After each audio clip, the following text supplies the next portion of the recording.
my name is Muhammed Esgin, and our work is about blockchain payments and making them post-quantum and private, and we call our proposal MatRiCT+. And this is a joint work between Steinfeld and Raymond Zhao from Monash University. So let's start with looking at a kind of like a standard non-confidential transaction that may happen on blockchain. For example, you may imagine Bitcoin transaction. So we have a user, Alice, here. She has a bunch of accounts, let's say account 1 and account 2 with some public keys. And when she wants, let's say, $5 to Bob, what she does basically is to broadcast a message saying, okay, I'm sending $5 to Bob, and she would sign this transaction, okay? And we would have some number of verifiers in the system. I'm just going to represent it by a single verifier for simplicity here. So they would take this transaction, and they would, for example, check the validity of the transaction. What they would do is they would check whether the signature is correct and that the input accounts are unspent, and then the balance is preserved. Okay, so in this setting, for example, checking the balance preservation is quite simple because you just check that Alice is sending 2 plus $3, let's say, and then Bob is receiving $5, which is just easy to check because everything is public in the setting.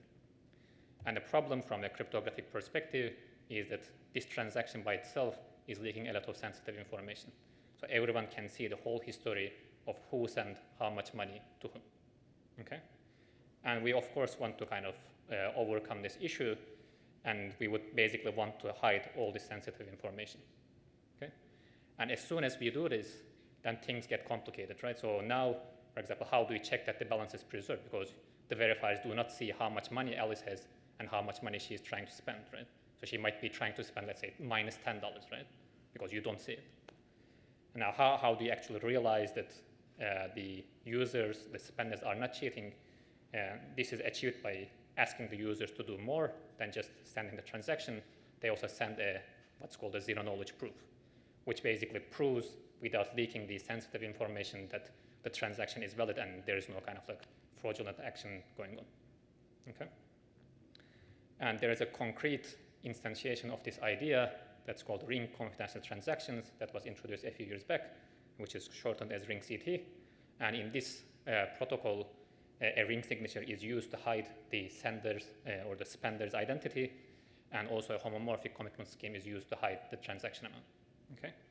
And this construction is deployed in the Monero cryptocurrency, and Monero uses stealth addresses to hide the recipient identity, okay? So what we do in our work is to kind of take this framework and move it into the blockchain setting with significant practical efficiency. And to start with, we introduce a new technical toolkit for lattice-based cryptography, which is one of the most promising candidates for quantum-safe cryptography, okay? And we believe these techniques to be widely applicable, especially in the context of lattice-based zero-knowledge proofs. And a part of these techniques involves a new way to construct these kind of like challenge sets, which are basically kind of like core things that you need to do when you are designing a zero-knowledge proof in general, okay? And we believe our approach is optimal in the kind of like the strategy that's taken because our approach is probabilistic, and in that setting, we get some optimal results. Okay.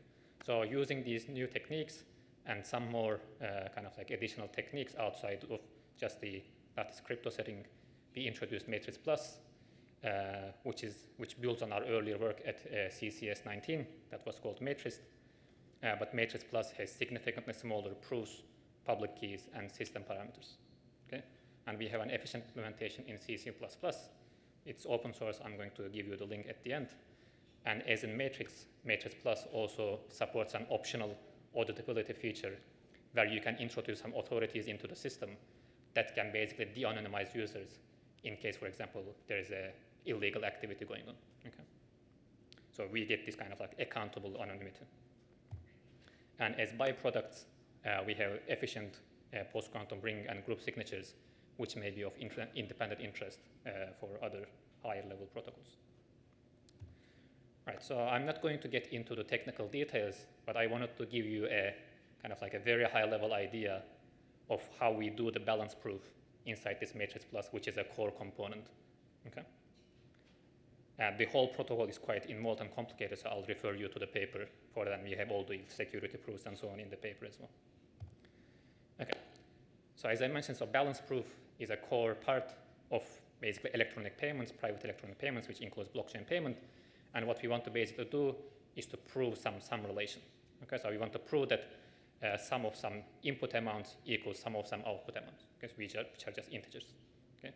But of course, we don't want to leak what the individual amounts are or what the total is. Okay? So the standard idea to do this uses homomorphic commitments, and this property or homomorphic property means that if you commit to A and commit to B, you sum up the commitments, then you get a commitment to A plus B. Okay? So using this homomorphic property, you can easily realize what you want to do, right? Because basically, instead of operating on the actual amounts, you just operate on the committed amounts, right? So you sum up the commitments of the output amounts, subtract off the commitments of the input amounts, and this should give you a commitment to 0 if the balance is preserved. And you prove this relation using kind of like a standard zero-knowledge proof. Okay?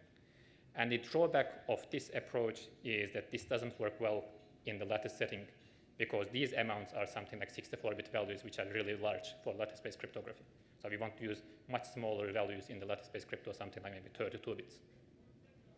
And if you want to use such large messages, then you need to use very large system parameters, which then leads to very significant overhead in terms of both computation and communication. Okay. So in the earlier MatRiCT paper, there was a new idea to realize the balance proof without involving such large integer values, like 64 bits. Okay, so I'll try to convey the high-level idea of this without, again, going into very technical details. So let's suppose we have these 4 amounts, like 2 inputs and 2 outputs for simplicity, and we are writing them in, let's say, bits. So you can use any base that you want. You can also use base 10, but let's suppose they are just bits. Okay? So if we sum them up, we get both the blue output at both ends. Okay? So they are the same. And if you were to perform a kind of like a standard schoolbook addition, what you would do is you take the first 2 bits, right, of the 2 inputs, and then you would add them up. And if there is any carry value, you would move that to the next digit. Okay? And then you add up the next digits together with the carry. If there is any carry, you move that to the next digit. Okay? So you keep going like this, and you can do the same thing at the other end, which may involve some other carries. Okay? So this is the standard addition, schoolbook addition. Now, if we kind of switch the addition operation that we do to a digit-wise vector addition, okay? Now, there is no carry involved, and what we are doing is just component-wise addition without any carries, okay? And now, in this setting, the 2 results that we get may be different, and it will very likely be going to be different unless there are no carries, okay? But then, the idea that was used in MatRiCT is that you can introduce the carries into your system as an additional vector, right? And now, with these additional vectors, the final result is going to be the same at both ends. Okay? Even though the addition of the inputs and outputs are different, when you introduce the carries into the system, the final output are going to be the same. Okay? So this is not too hard to see, and you can see the earlier paper if you're not convinced. And the idea in the MatRiCT paper was that you would encode each of the bits independently and each of the carry values independently, and then prove this relation, okay? Again, over the committed values. But there are 2 things here. One is that you are encoding everything independently, and if you have, let's say, a 64-bit value, you have 64 elements, ring elements, that you need to encode. And you need to do this for all the inputs and outputs, and also the carry values, okay? Even though this is still better than using large amounts, there's still an overhead in terms of communication. Okay? And the second thing is that you cannot just use any vectors for these carry commitments. You need to prove that they satisfy this specific form shown here. So it's kind of like CI minus 2 CI minus 1. Okay, so every kind of like entry needs to have this form, otherwise the balance cannot be preserved or cannot be proven. Okay, so now what we do in MatRiCT Plus is try to kind of address this drawback of encoding each bit independently. Okay? So we are going to use a packing technique from Chinese remainder theorem, which has been done, for example, especially in the FHE setting. And let's suppose that we have a bunch of integers, AIs and BIs, and we want to prove that their sums are equal. Okay? So what we are going to do is we are going to try to use a highly splitting ring where the operations are done. So let's denote this by capital R. And then we are going to use a single R element to encode multiple digits or multiple bits. Okay? In particular, our ring will split into 64 subrings, and we are going to basically denote we are going to use just a single ring element to denote a 64-bit integer in the CRT slots. Okay? So let's see in high level how this works. So we are going to take, let's say, A0, write down its binary vector, and then that vector will correspond to the CRT slots of the R element, okay, a ring element. Okay? So we are going to do CRT inverse on the bit vector, and this will give us an element in the R ring. Okay? So we will do this for all the AIs and BIs. And something similar we will do for the carry values as well. Okay? So we'll get A hat I's, B hat I's, and C hat for the carries. And then we are going to go ahead and commit to all these things. So we will get capital AI, capital BI, and capital C. Okay? Right. So the next thing that we want to do is, now that we have encoded each element by a single element, ring element, we no longer have the freedom to operate on them independently. So if you do something, you have to do it on all the values that are encoded by a single ring element. Okay? And ideally, what we are trying to find is an automorphism pi that operates on the string R that satisfies the following property. Okay, so let's suppose this is our ring element described by the CRT slots, F0 up to F7 for simplicity. And let's suppose we apply the automorphism pi. What we want to get is that kind of like a left shift by 1. Okay? So everything will shift to the left by 1, and the F0 will circle back to the end. Okay? Now, if we can do this, then we can allow the verifier to compute this C minus 2 pi C. Okay?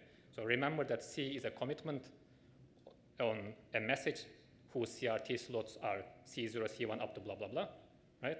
And when you apply this automorphism, then things will shift to the left, and you multiply by 2. So this will give you exactly the form that you are looking for, right? So in each CRT slots, you are going to get C0 minus 2C1, and then C1 minus 2C2, blah, blah, blah. Okay? And C0 and C0 in this setting is going to be 0. So you are good to go. But unfortunately, for the power of 2 cycle atomic rings that are commonly used and that we are interested in, such a full cycle automorphism does not exist. Okay?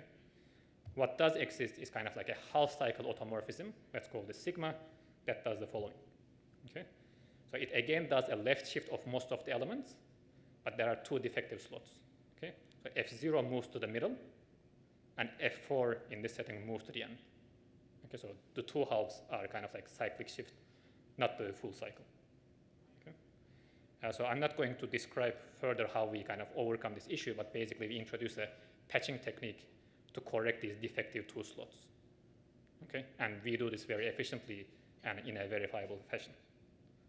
And what happens in the end is that the prover basically proves that the sum of BI's commitments minus sum of AI commitments plus this specific structure with respect to the verifiably patched variant of this C commitment is equal to a commitment to 0. Okay? Now everything is kind of like patched, and we are saving significantly from the communication because this C and like 2 sigma C is constructed by the verifier without additional communication. And the advantage, as I mentioned, is that we don't need to encode each bit independently, and we are packing things to save from the communication. Right, so let me show you the performance results. And as I mentioned before, we have ring and group signatures, and this is the comparison for their lengths. In the lattice setting, usually the sizes are the most important metric, and usually the computation is quite fast. And we have a reduction from our earlier CCS work, and these are 2 other works that appeared at similar times, both at Crypto 21. The 4th one, this dual ring, is linear size, so you cannot scale it to very large values, but it's quite efficient for small ring sizes. And then this is the proof size comparison between MatRiCT and MatRiCT Plus, and you can see that the anonymity level here is fixed, and that's the setting in Monero. So we are basically setting the anonymity level to be like 1/11, so there are 11 members to hide a single user.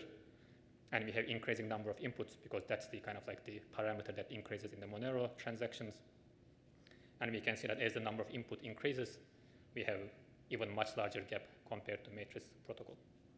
And we also have smaller system parameters, and especially the modulus fit into 32 bits, which allows you to do a fast computation. And then concurrently with our work at Crypto 21, Lubashevsky et al. Also introduced a similar framework or similar instantiation of the matrix framework using different zero-knowledge proofs. And here are the proof lengths. So the two approaches have very similar proof sizes for the base case, so 2 inputs, 2 outputs. But as the number of inputs increases, their proof length becomes significantly less efficient than our approach. And in particular, this stems from the fact that matrix plus is the only proposal that scales sublinearly with the number of inputs. All the other quantum-safe proposals scale linearly with that parameter. And here are the runtimes. And you can see that everything is under a second. And especially the verification is the important metric here, because the verifiers are going to verify many, many transactions. And it just takes a few milliseconds. And in particular, matrix plus verification is more than 6 times faster than the Monero verification. And the transaction generation is only slightly slower than Monero. So that's all I wanted to share. So the full version of our work is available on IECR's ePrint. The implementation codes are also available publicly, so you can check them out. We have the scripts for this challenge set construction and the implementation of the protocol itself. And we also have scripts for estimating security of what's called an asymmetric sys problem, which is a kind of like a variant of the standard sys problem. And if you have any questions, I'm happy to take them now, or you can email me later on. Thank you. Excellent work. Any questions from the audience?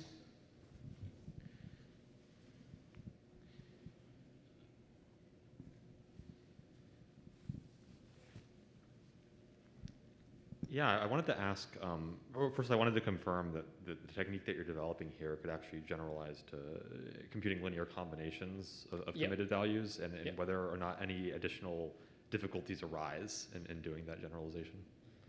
Yeah, and you want to do a linear combination of the CRT slots, is that correct? I guess the values represented by in CRT form.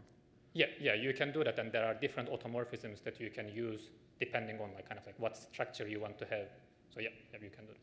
I see. Cool. Yep. Hi, nice work, first of all. So when you were discussing the technique that you mainly went into in this talk, so is it correct, maybe I'm missing something, but it seemed like compared to MatRiCT, like the previous work that you had, you applied CRD batching to that and used automorphisms to get better packing efficiency and reduce parameter sizes. Is that correct, overall, the intuition that I have?